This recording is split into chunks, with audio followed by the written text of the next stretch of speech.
जो कि काम करता था डीमन लॉर्ड्स आर्मी के लिए और साथ ही महान मैजिशियन रोमबर्ग का पोता था।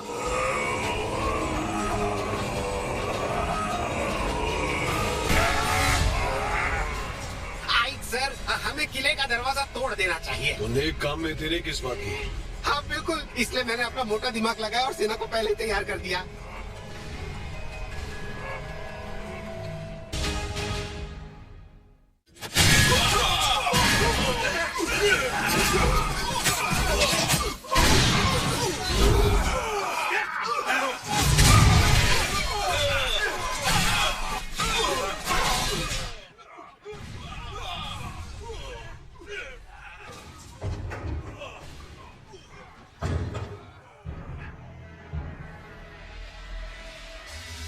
मैं जानता था कि तुम यहाँ जरूर आओगे, डीमन लॉर्ड्स आर्मी के कमांडर। हाँ, मैं हूँ डीमन लॉर्ड्स आर्मी की 7वीं ब्रिगेड का कमांडर आइक, जिसे कोई हरा नहीं पाया।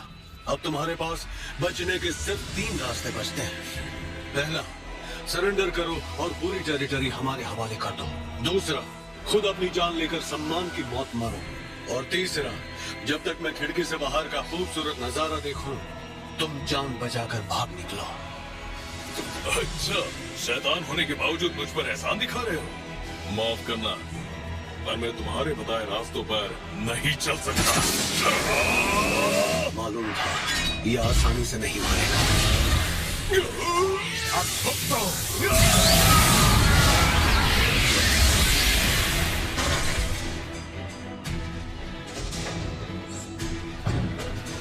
आइक सर, अब ठीक तो है?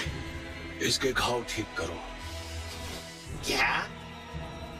जिन सैनिकों ने सरेंडर किया उनका भी इलाज करवाओ।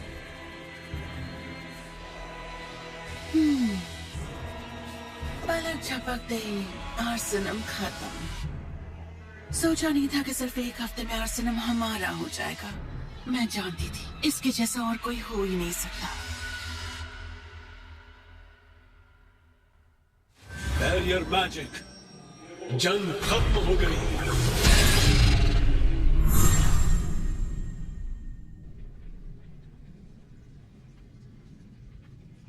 अगर मैं ये कहूं कि इतने लोगों को मौत के घाट उतारने का मुझे अफसोस नहीं, तो इससे बड़ा झूठ हो ही नहीं सकता। और वैसे भी मुझे जंग और लोगों का खून बहाने में खुशी नहीं मिली। वो इसलिए क्योंकि मैं भी एक इंसान हूं, ना कि एक शैतान। और मेरे गुरु रोमबर्ग एक महान जादूगर थे। गुरुजी सभी सभ्यताओं और ग्रंथों के ज्ञानी थे जो पहले कभी इस दुनिया में हुआ करती थी। उन्होंने मुझे अपनाया और इंसान होने के बावजूद भी उन्होंने मुझे सारी कलाएं सिखाई। गुरुजी ने मुझे हर तरह का ज्ञान और जादुई कला के बारे में बताया, लेकिन अपने आखिरी पलों में उन्होंने मुझे गौर देकर कहा कि उस खोई हुई सभ्यताओं के बारे में किसी को ना बताऊं, वरना तबाही मच जाएगी। एक और बात उन्होंने मुझसे कही, मेरी बात ध्यान से सुनना। चाहे जमीन आसमान एक हो जाए, ये पोशाक और मास्क कभी मत उतारना। तुम्हारी असली पहचान दुनिया के सामने आ गई तो डीमन लॉर्ड तुम्हें माफ नहीं करेंगे। ठीक है सर। ये कमरा यहाँ के हर कोने में ताकतवर जादू का खजाना है और मेरी इजाजत के बिना यहाँ कोई नहीं आ सकता। ये आवाज कैसी? ये क्या? अरे कब से यहाँ छिपी हुई हो? मुझे माफ कर दीजिए, मुझसे गलती हो गई। सच कह रहे हो, मैंने कुछ नहीं देखा। प्लीज मेरी जान मत लेना। पर तुम कौन हो? पहले मुझे माफ कर दीजिए। रोना तुम्हें नहीं, मुझे चाहिए। मैंने 20 सालों तक अपनी पहचान छुपाई और आज सब खत्म हो गया। क्या हुआ? किले के इर्द गिर्द कड़कड़ाती बिजली को देखकर डर गए? खैर कोई बात नहीं, जो भी हो तुम एक इंसान ही तो हो।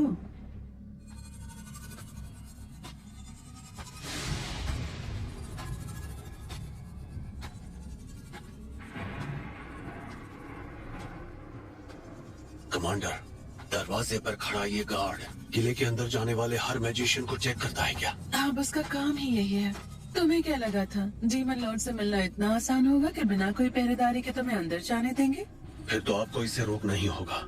अगर मेरा राज बाहर आ गया तो लगता है कि वो मेरा नकाब और पोशाक जरूर उतरवाएगा। तुम उसकी फिक्र मत करो, मैं हूं ना, सब संभाल लूंगी।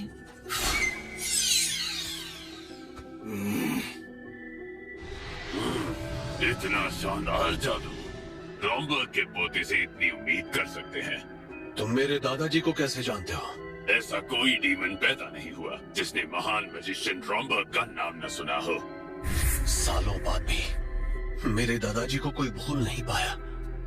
बातें करके वक्त जाया मत करो, डीमन लॉर्ड इंतजार कर रहे हैं। डीमन लॉर्ड का किला डोबरबर्ग बहुत ही बड़ा है। डीमन लॉर्ड की विशाल ताकत और जादुई शक्ति को दिखाने के लिए इसे ऐसा बनाया गया है। इसलिए ये जगह बहुत ही विशाल है जहाँ से इस वक्त मैं चलकर जा रहा हूँ। कमांडर, उनके पास पहुँचने तक और कितना चलना होगा? बस पहुँच ही गए। तुम यही सोच रहे हो ना कि मेरी उड़ने वाली शक्ति आखिर तुम्हारे पास क्यों नहीं है? नहीं नहीं, ऐसा कुछ नहीं है। ये इन्हें कैसे पता चला? मैं हमेशा से चाहता था उड़ने वाली शक्ति मेरे पास भी हो। मैं जादू से ऐसा कर तो सकता हूँ, पर इतनी अच्छी तरह से कंट्रोल नहीं कर सकता। ज्यादा से ज्यादा बस ऊंची छलांग मार सकता हूँ।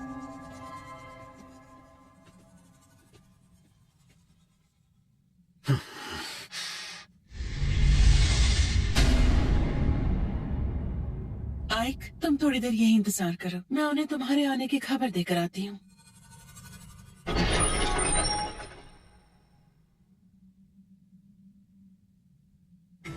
डेमन लॉर्ड डेरोकोटेन ने इंसानियत के खिलाफ जंग छेड़ दी है और साथ ही शैतानों को हर चीज में आगे कर दिया है।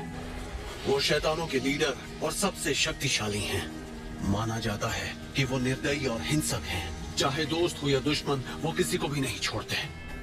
अगर उन्हें लगा कि कोई उनके काम का है तो चाहे वो कमजोर हो या उसे जादू ना आता हो, वो उसका इस्तेमाल कर ही लेते हैं। उनके लिए सिर्फ काबिलियत मायने रखती है और इसी की नींव पर उन्होंने डीमन आर्मी खड़ी की। डीमंस की खासियत है कि वो किसी ऐरे गहरे के साथ काम नहीं करते। उनकी लड़ाई हमेशा खुद से होती है।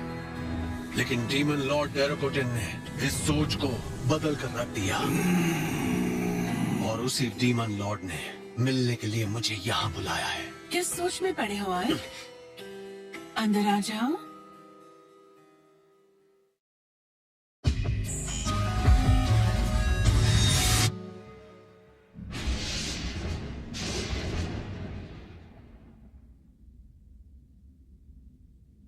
तो तुम ही हो वो आइक जो कमांडर सेफिरो के अंडर है?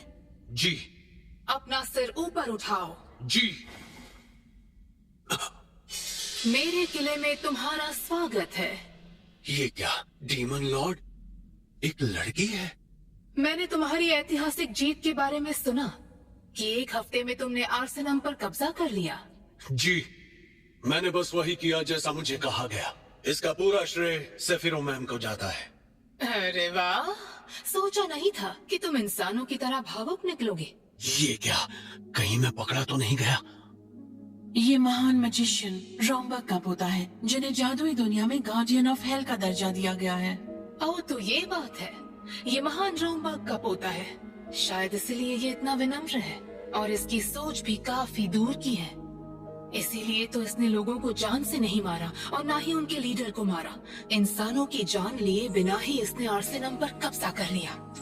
मुझे जीरोन की बात सुन लेनी चाहिए थी। उनके लीडर को सबके सामने मारकर बिल्कुल एक शैतान की तरह पेश आना चाहिए था ताकि इन्हें मुझ पर शक ना हो। नहीं, मैं इंसान हूँ, मैं ऐसा नहीं कर सकता।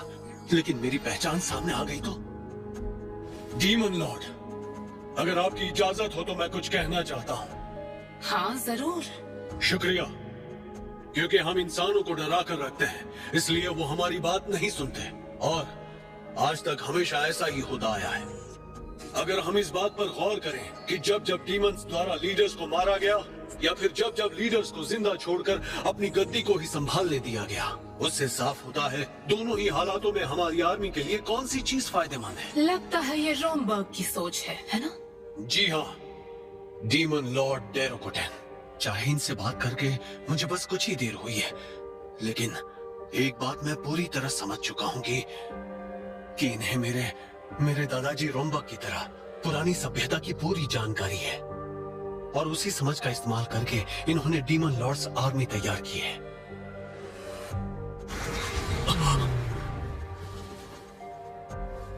ये बात तो साफ हो गई कि तुम बाकी डीमन से बहुत अलग हो और अगली बार मैं तुम्हारे मास्क के पीछे छिपे चेहरे को देखना चाहूंगी। उम्मीद है कि तुम ऐसे ही काम करते रहोगे पूरी ताकत से। उठो। मुझे माफ कर दीजिए, मुझे माफ कर दीजिए प्लीज, मुझे जान से मत मारिएगा, मुझे गलती हो गई। आप जो कहेंगे मैं करूंगी, बस मुझे जान से मत मारिएगा, मुझे मारिएगा मत। अरे रोना बंद करो, मैं तुम्हें मारूंगा नहीं। नाम क्या है? 13। ये कितना अजीब नाम है। गुलामों को हमेशा नंबर से ही बुलाया जाता है, पर मॉम मुझे 7 ही बुलाती थी, जो मुझे बहुत पसंद था। ठीक है, लेकिन ये तय हो गया कि मैं तुम्हें यहाँ से बाहर नहीं जाने दूंगा। तुम्हें मेरा राज पता चल गया। मैंने कुछ भी नहीं देखा, मैं किसी को कुछ नहीं कहूंगी, मैं इस राज को राज ही बना कर रखूंगी। हाँ ठीक है, मैं समझ गया, लेकिन बदले में तुम्हें आपसे यहीं रहकर मेरे लिए काम करना होगा। तुम चाहो तो बेशक मना कर सकती हो, अगर पसंद नहीं आता। Thank you so much मुझे अपने साथ रखने के लिए। ठीक है, डील पक्की।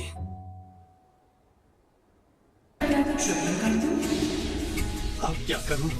जंग के बाद वाले नतीजे के बारे में कमांडर ने सोचा ही नहीं। सबसे पहले हमें दीवारों की मरम्मत करवानी होगी। चिंता मत कीजिए सर, मैं इसी वक्त अच्छे मजदूर और इंजीनियर को लेकर आता हूँ। दीवारों को तैयार होने में कितना वक्त लगेगा? कम से कम 6 महीने सर, इतना तो वक्त लग ही जाएगा। ये तो बहुत ज्यादा है। क्या करूं? रहने दूं? नहीं, अगर हमला हुआ तो हम 2 मिनट में ढेर हो जाएंगे। दीवारों की मरम्मत तो करवानी ही पड़ेगी, कोई तो रास्ता निकालना होगा। सिर्फ 1 महीना, 1 महीने के अंदर दीवारें तैयार हो जानी चाहिए। क्या ये बिल्कुल नामुमकिन है सर? 1 महीने में कैसे होगा? बेशक हो जाएगा, क्योंकि हम सिर्फ इंसानों को इस्तेमाल नहीं करेंगे।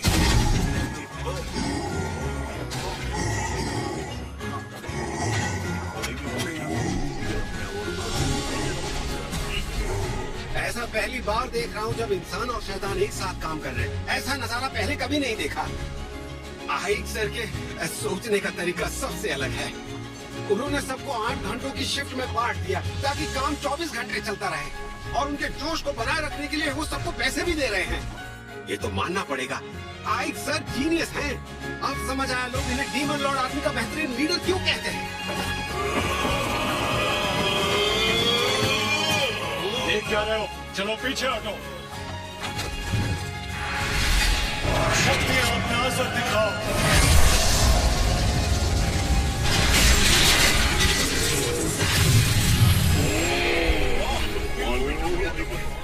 मुझे बस इनका साथ देना और सब कुछ ठीक हो जाएगा। बेवकूफ था जो मैंने छोड़ने के बारे में सोचा। आहिक सर जरूर अगले डीमन लॉर्ड बनकर रहेंगे।